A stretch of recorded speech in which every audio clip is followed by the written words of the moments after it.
Have you ever felt like you were fighting a battle no one could see, smiling in public but barely surviving in private? You prayed, you waited, and things still got worse. You loved God, but life didn't love you back. If that's you, I came to tell you something tonight. You are not weak. You are not forgotten, and this battle, it's not the end, it's the setup for your victory. Sometimes keeping the faith feels like the hardest thing in the world. But I believe that even when the struggle is real, so is God. And if you can just hold on even with trembling hands, you'll see that your greatest fight can produce your greatest faith. Tonight, I want to share how to keep the faith when it's hard and how to win your battle, not by pretending to be strong, but by trusting the one who is one of the hardest things we'll ever walk through in life is the season of breaking, the moment when everything feels like it's falling apart, not coming together, when you prayed the right prayers, showed up faithfully, believed big, and still the door closed. The phone call came, the relationship ended, the loss hit your life like a wave you didn't see coming, and it's in that place, right there, in the tension between faith and reality, where God often does his deepest work. We don't talk about it enough in church. We celebrate breakthrough, we shout over blessings, we post the highlight reels. But we go quiet when it comes to the breaking. But can I be real tonight? Sometimes God allows the breaking because he loves you too much to let you stay where you are. You see, God doesn't break us to destroy us. He breaks us to build us differently, and that breaking, that uncomfortable, heart-wrenching moment, it's not punishment, it's preparation. I remember walking through a season in my life where everything felt uncertain. I was trying to hold everything together with shaky hands. I showed up smiling, serving, encouraging others. But inside I was empty. I cried at night, praying, God, where are you? Why does this hurt so much if you're still with me? And I didn't hear a loud voice in return. I didn't get a sudden miracle. I just got the strength to take the next breath, the next step, the strength to keep showing up even when it hurt, and maybe that's where you are right now. Maybe you're in that in-between space where your heart is full of questions and your hands feel too weak to carry the weight of what you're facing. Can I encourage you with something I had to learn the hard way? There is beauty in the breaking. There is purpose in the pain. There is something sacred happening beneath the surface, even when it doesn't feel like it. God is not after your perfection. He's after your surrender. And sometimes he'll strip away what you leaned on, just to show you he's the only thing holding you up. We think strong faith looks like shouting and clapping and dancing. But sometimes strong faith looks like tears on the bathroom floor whispering, God, I trust you anyway. The enemy wants to convince you that because things are falling apart, you must be failing, that because you're hurting, you must be far from God. But let me tell you, being broken doesn't mean you're being punished. It might just mean you're being positioned for what you prayed for what you were born for what you never knew was inside of you, because brokenness will birth something that comfort never could. It'll reveal your real strength. It'll force your faith to mature. It'll teach you how to rely on grace instead of gifts, on presence instead of platforms, on God instead of your own strength. Do you know what happens to a seed before it grows? It breaks, it falls into the ground, it gets covered in dirt, forgotten, buried. And then in the dark, the process begins. You can't see it, but something's growing. Something is pressing upward through the soil. And when the time is right, that seed breaks through stronger, rooted and ready to bear fruit. That might be your story right now. Maybe you're in the soil, covered, buried, overlooked, but baby, you are not done. You are not stuck. You are being grown, and I know the enemy is loud in these seasons. He'll tell you it's over, that God forgot, that nothing good can come from this, but the devil is a liar. God's silence doesn't mean he stopped moving. He's just doing some of his best work where you can't see it. Don't rush the breaking. Don't despise it. Let it shape you. Let it stretch you. Let it bring you closer to God than you've ever been before. Because when you come out of this, you won't just come out restored. You'll come out rebuilt.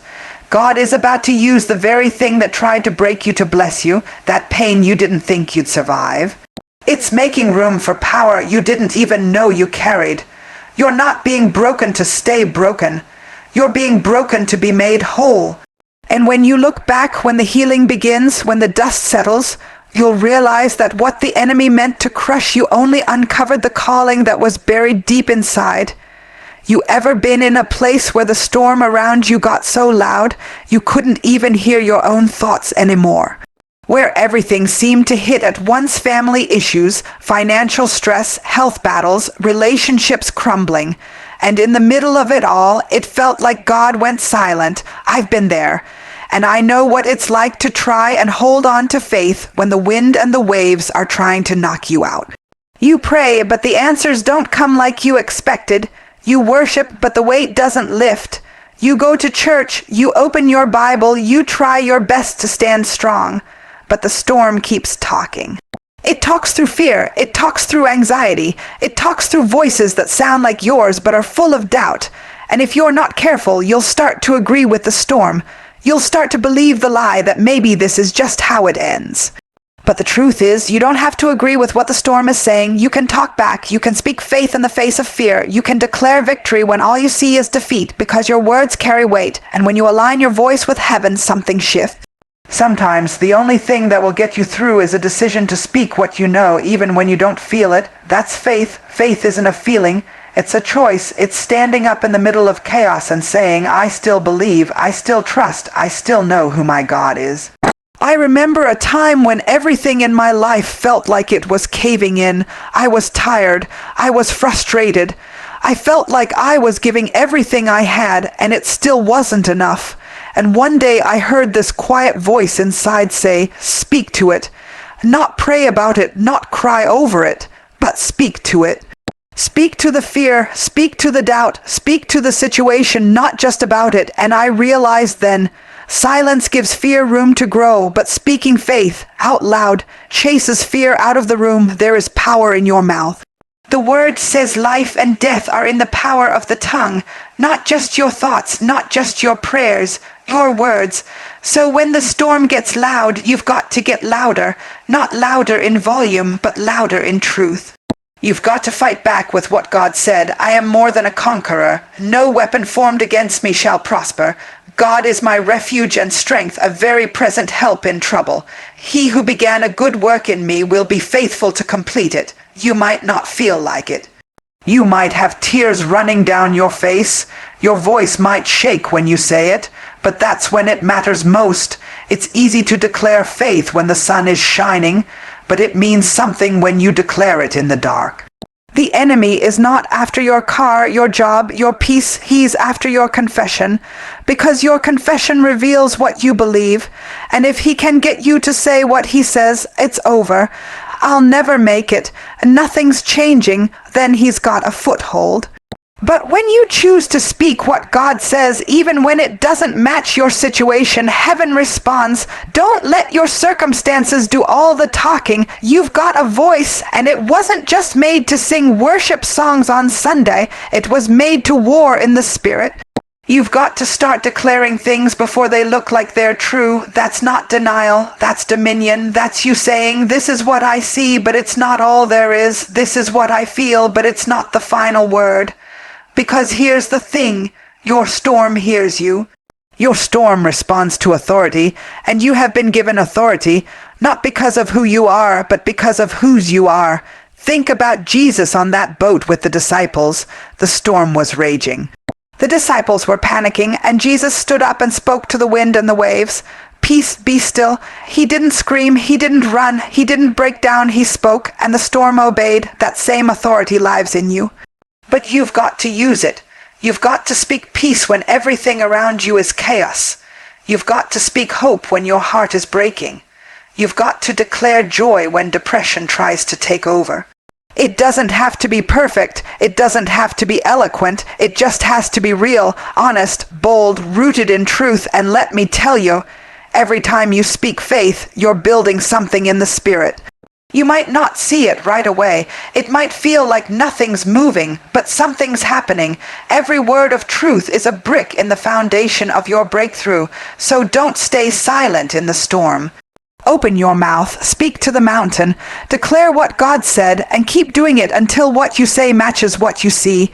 You know what's hard, staying rooted when everything in your life feels like it's shifting. When what used to bring you peace no longer settles you, when the routines stop working, when people you depended on drift. When life hits you with a storm you didn't see coming, and suddenly you find yourself questioning not just what's around you, but what's within you. But here's the truth. Growth doesn't happen in comfort. It happens when the wind picks up, when the rain falls, when you're stretched beyond what you thought you could handle. That's when God starts to reveal what you're really made of. And what I've learned is this: storms don't always come to destroy. Sometimes they come to expose what you're standing on. Because when everything around you starts shaking, you find out real quick what your faith is rooted in. You find out if your confidence was built on the applause or on the assignment. You find out if your peace came from people or from His presence. And sometimes that shaking is mercy. It's God saying, let's get your foundation right before you build any higher. Because if your faith is only steady when everything's going your way, that's not faith. Faith is built in the dark. It's built in the struggle. It's built when you decide to stay connected to God, even when you don't feel Him the way you used to. There was a time in my life when everything looked fine on the outside, but on the inside I was drifting.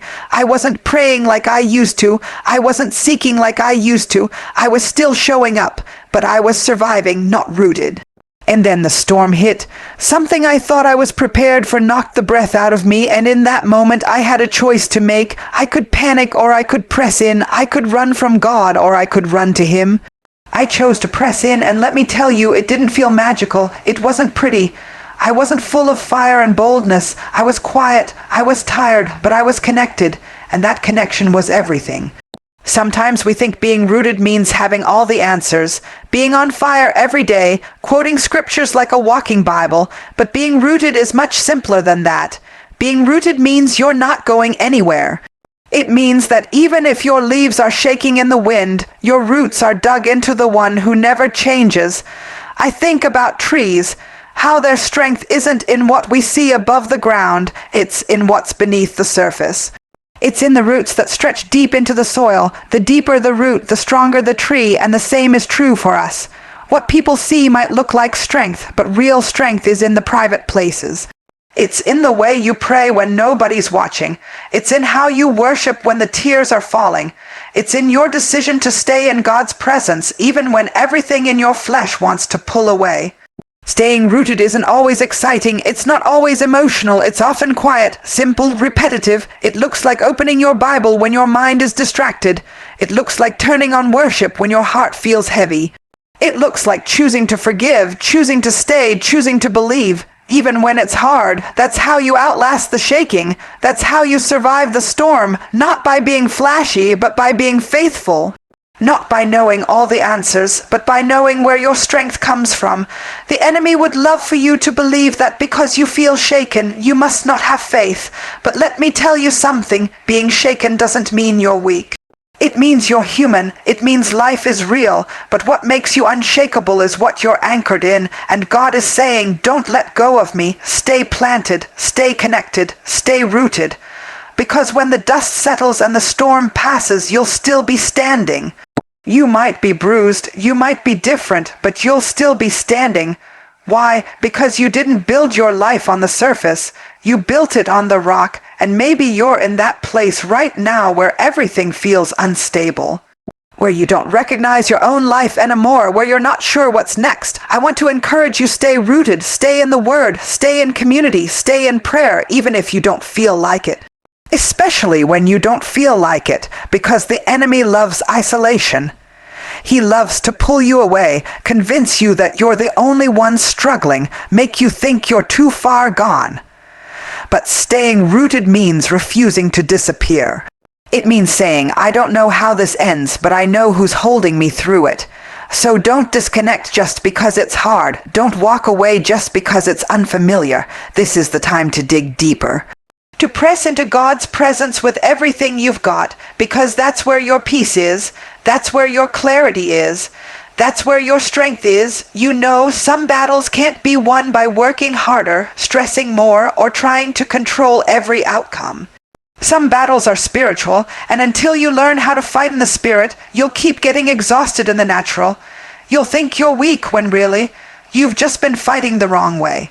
It took me a while to learn that not every fight is mine to fix. I used to believe that if I could just say the right thing, do the right thing, be strong enough, be prepared enough, I could handle whatever came my way.